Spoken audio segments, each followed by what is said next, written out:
Good afternoon, everybody. How's it going? As you can see, I'm not in today. I don't mean to rub it in or anything, but right now I'm chilling at the Indianapolis Children's Museum, and it is awesome. And I was on their website, the Children's Museum website, and I'm kind of freaked out. I don't know what to expect. I haven't been there since I was a wee lad, but the website shows this lady eating a frog, so I'm anticipating wonderful things. Uh, it's going to be great. Anyway, today we are going to do. We're first going to check out some critical theory sources and take a look at what we need for our paper, where to find those sources. We're going to talk about the source requirements and what we need for the paper and all that good stuff. So we'll get a kind of a crash course in that, and then the last of the period, probably I don't know, 40 minutes, 35 minutes. We're going to have a time writing to prepare you for the midterm exam. The midterm is scheduled for March 7th, and it's an essay exam. So we're going to work on time writing and what it is we need to do to, complete time writing successfully and all that good stuff. So that's the plan for today. Oh my gosh! Let's take a look first at where was I? Let's take a look at the requirements for the paper. The page requirements, it's 5 to 7 pages in length, and we talked about that already. And that does not include the works cited page, so keep that in mind. And this is Mla Format, which is no different than any other research paper that you've ever written. So the sources that you use in text, you're going to be cited in Mla Format. The works cited page itself will be cited Mla Format, no big deal. 1-inch margins, 12-point font with Times New Roman. If you go Calibri, you can use 11-point font. And that does include punctuation. I don't know if you've ever tried to resize your punctuation, but don't do that because it makes the beast angry. As far as source requirements goes, you're going to use the text itself, meaning Macbeth. So for that, you're actually going to cite the text from your book that you have. We're all using this Holt edition of the English 12 textbook, so you're going to cite that appropriately. The first thing that's going to be listed on your works cited page is the text itself. So Shakespeare, William, and the title of the play, and then the book that it came from. So then you cite the literature book. You're also going to use 2 critical articles from Literary Criticism, 2 books, 2 articles from Inspire. You know what Inspire is. You've used it before. You know what books are, but it gets confusing when you go to the library and you hold a book. You've done this before. It looks like a book. It smells like a book. If you know what books taste like, it probably tastes somewhat similar to other books that you've tasted. So anyway, the difference between the book and the critical article is a little confusing because the critical articles are located in books. I just blew your mind right there. So let's try to figure out what the difference between these sources are and get a good handle on that. I'm going to start with Inspire. Since we all know Inspire, we're all familiar with it, we'll start there. So inspire.com, inspire.net. So you go to Inspire, and you wait for it to load. And it finally loads, and hopefully it finally loads. There we go. So you type in, I'm so smart, I type in Macbeth, because that's the name of the play we're reading. And I think you can anticipate where I'm going with this. We're looking for sources, and look at all, oh my gosh. It's still finding stuff. It found 11,000 articles just from this one search engine, Academic Search Premier. That is too much stuff. And so, look at all of this. Holy cow. That's just way too much stuff. So you're going to go back to Inspire. You're going to go to Advanced Search. You're going to type in Macbeth. And you're just going to click on Literature. That's all I want.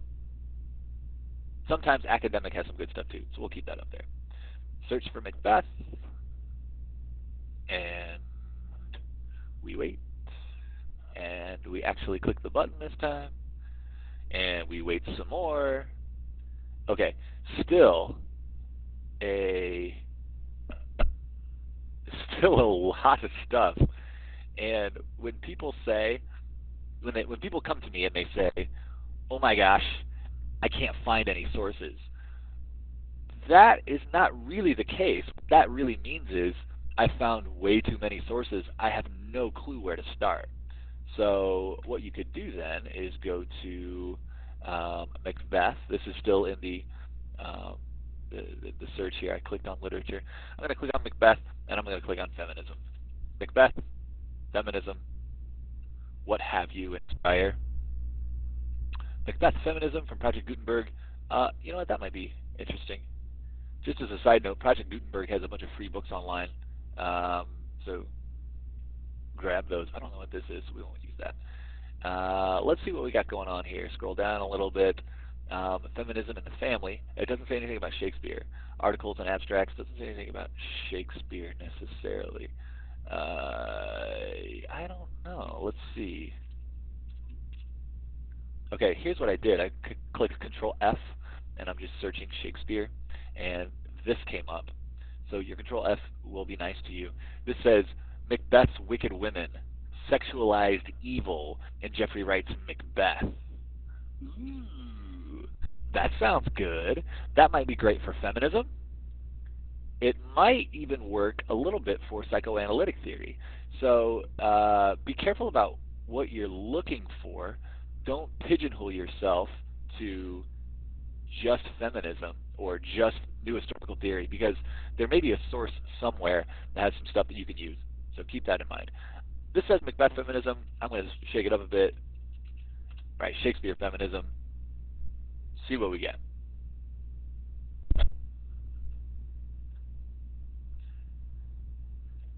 Shakespeare feminism.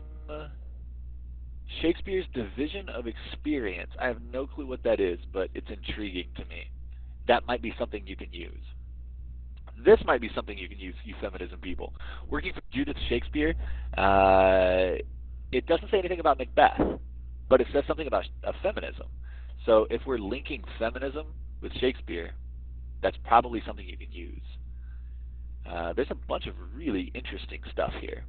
So it's just a matter of sifting through, trying to find what works for you. Another great resource, if you go to Allen County, I'm just typing ACPL, Allen County Public Library, and you have a library card, you go to Search Databases from this main page, and you click on Literature. And the second resource is really great, Literature Resource Center. It's the Gale reference series. You type in your library card number, and then it brings you up to Gale. And you all know Gale. You used Gale last year. If you took 11 honors, if you took AP Lit, you used this before because you wrote a research paper in which you used literary criticism to back up an argument. So this is an online version of the things that Gale has. And they just, you just go through the centuries, and there's a bunch of stuff there. At the bottom here, we don't want biographies, multimedia. We only want literary criticism. So we're just going to keep the little link there that says literature criticism, although I would argue that literature modifies criticism, so it would need to be literary because it's an adjective, but I'll let the people at Gale Learning Center know about that. Anyway, let's go back to our search. Macbeth, Shakespeare. No, Macbeth Shakespeare? Macbeth feminism? Look, there's that same article we were looking at, so that might be kind of cool, but there's also some, there's only 3 things here. Let's modify our search. Now, check this out. We typed in Macbeth feminism. Let's do Macbeth, comma, feminism. Macbeth, never mind. Same thing. Let's do Shakespeare. Feminism. Shakespeare feminism has more articles for us to use. So, like I said, don't just limit yourself to don't just limit yourself to one search. Modify your search and see what comes up. I'm just typing Shakespeare. See what happens. Who knows? We might get crazy. Might get lucky. Okay. This says there are 11,000 articles regarding Shakespearean criticism, which is great. Whereas our last search had 3. So this opens up some possibilities, and it's just a matter of going through and trying to figure out what works. Shakespeare, the critical heritage, maybe new historical theory. Got to have to dig through and see what comes up, and see if you can use that for your argument. There may be some really good stuff in here for you to use. just kind of looking myself because I'm interested, an essay on the writings and genius of Shakespeare, there may be stuff in that article that anybody can use for any theory. So don't pigeonhole yourself to one theory. Well, I mean, you're obviously writing over one theory, but don't don't limit your search to just feminism or just psychoanalytic theory or something like that, because there could be stuff in other articles that could be good for you.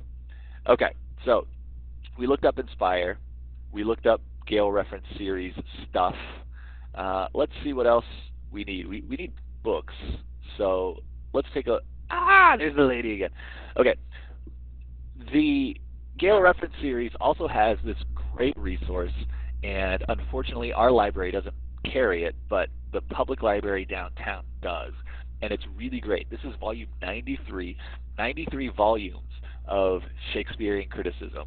And if you can't find what you need in these 93 volumes, I tell you, good people, you are not looking with the correct set of eyeballs, whatever that means. Anyway, there's lots of good stuff here. So Shakespearean criticism, go to the reference desk. I mean, if you've never been to the public library downtown, it's huge and it's kind of hard to figure out where everything is. The people there are wonderful.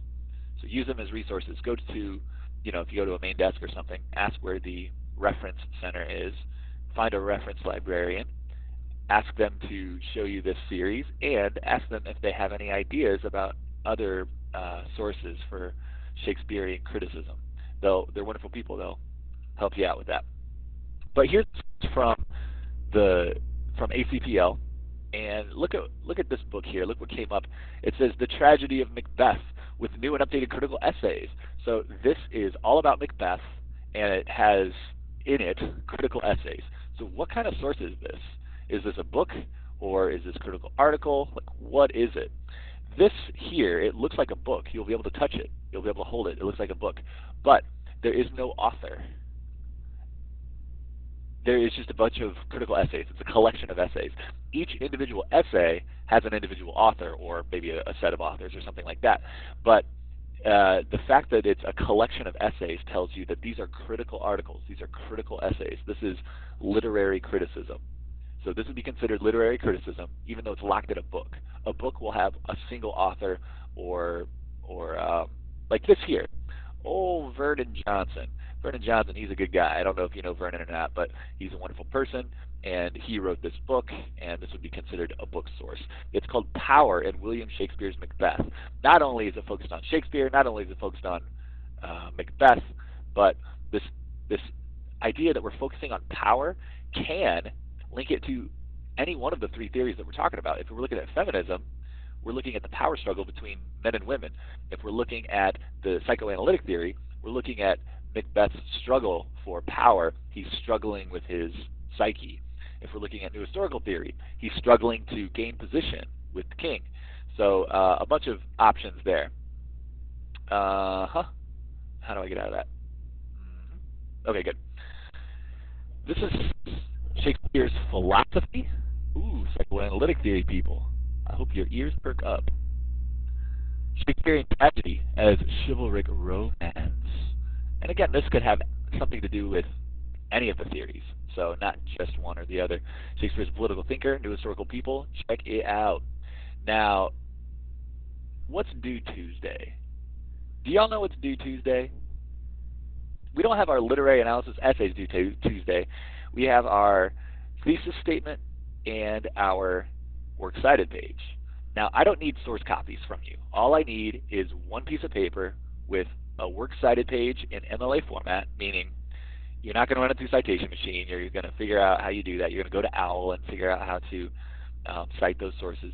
And you're going to list them in alphabetical order and Mla format and all that good stuff. And you're going to have a thesis statement, just at the top of the page, bottom of the page, whatever.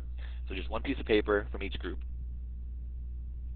Now, you may say to yourself, as some groups have in the past, you may say to yourself, you know what? We don't have to have the sources. We just have to have them listed on the works cited page. So what we're going to do is we're going to go to ACPL. We're going to look up a bunch of these titles. We're going to slap them on a works cited page, and we're going to call it a day. But there's a problem there, because I will not allow you to add sources past Tuesday next week, I will only allow you to remove sources. So you can't just like grab 6 sources and call it a day and we'll do our research later. You're going to use this time to find everything that you need and make some copies of it, and then the following week you're going to work on sifting through that information and making sense of it. So if you plan on doing what Will Ramos did a couple of years ago, which was to completely build a works cited page without having the sources, you will find yourself in a world of hurt. It'll be like this guy here. You'll be frowny face. So it will not be good.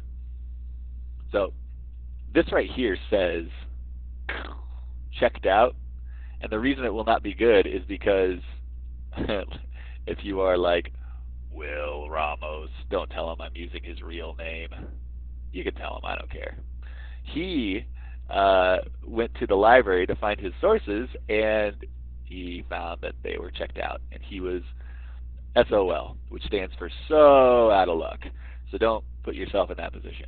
But the reason I'm showing you this is that the public library has a myriad of wonderful, wonderful resources.